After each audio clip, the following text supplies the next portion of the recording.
And the National Archives sent it to me. How did I find this out? I went on Ancestry.com. And they didn't pay me to tell you that. I wish they had. But Sandy, this is the enlistment form. USCT means United States Colored Troops. And the National Archives sent me all of his information. And it was mind-blowing. Because finally I'm getting some answers. Finally, I am starting to be empowered myself.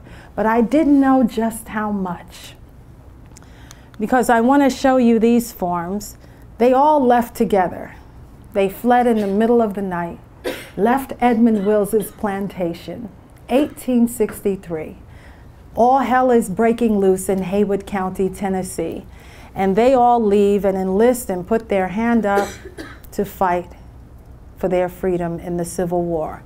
And here's what I found fascinating. They filled it out. They put their approximate age, because slaves didn't know their true age, right? They didn't keep birth records when they were born. They were considered property. So they guessed their ages. You see here 18, 19. But what I always point out, especially to students, occupation, slave.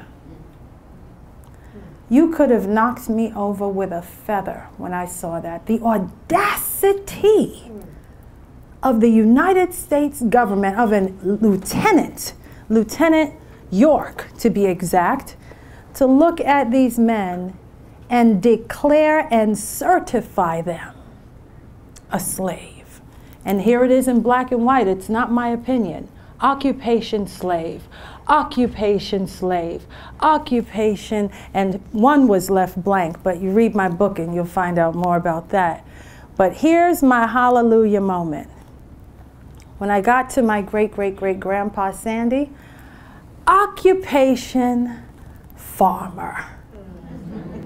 Somebody said that's right. That makes me do the happy dance every time I see it. Occupation farmer. You know why that's profound to me? Because he stepped up and said, I ain't nobody's slave. They had him from the cradle. They brainwashed him. This is the best you will do. Work for free, no education. We got you. See, when you get someone from here, they're in your control. But he was empowered and knew that he was nobody's slave. Only the Creator could give you that kind of potential, because we know what he saw his whole life. Misery, humiliation, degradation.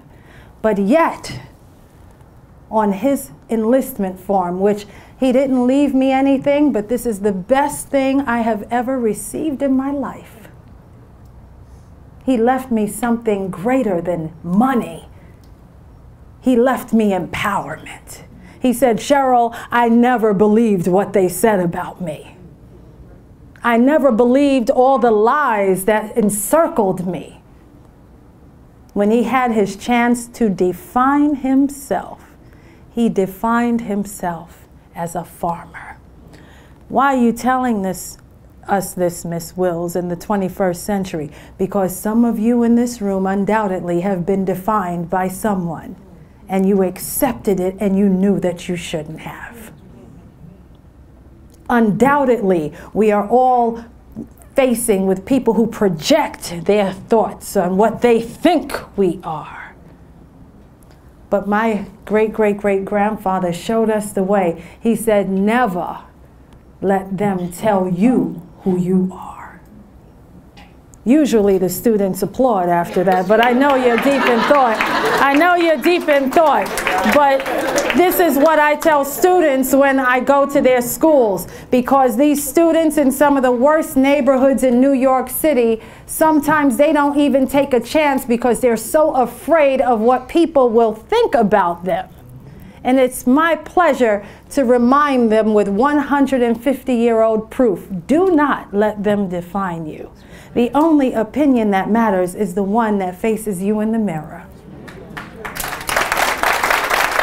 Like I said, I speak in schools constantly, literally 2 or 3 times a week, because to learn something like this and keep it to yourself, come on. I have these children I'm reporting on every single day.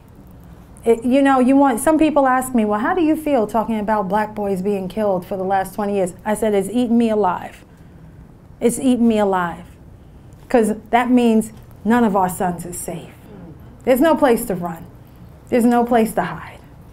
If they're just targeting if black boys are killing black boys like this, my son could be the next. Your son can be the next. So I'm taking this story and going into schools and reminding them. And let me tell you, when I tell them, and I have been in some of the worst schools. I don't like saying worst when it comes to school, but underperforming. And the attention that you're giving me, they give it to me too. They start out, the most challenging kids all line the back, and they sit with their heads down. And then I start talking about Emma's ex and Sandy's march from that plantation, and I see the heads go up, even in the back. And I challenge them. I literally speak over the ones in the front and to the ones in the back. And I say, I dare you to be average after I told you this story. I dare you to drop out of school. I dare you just to get by, to get out of this school and go and sell drugs. I challenge you to be your best self. There are pitfalls all around you, but you better stop falling for the okie doke. And they look up and they're like, who she thinks she is? And I love when people say who she thinks she is, because I know precisely who I am. I am Emma,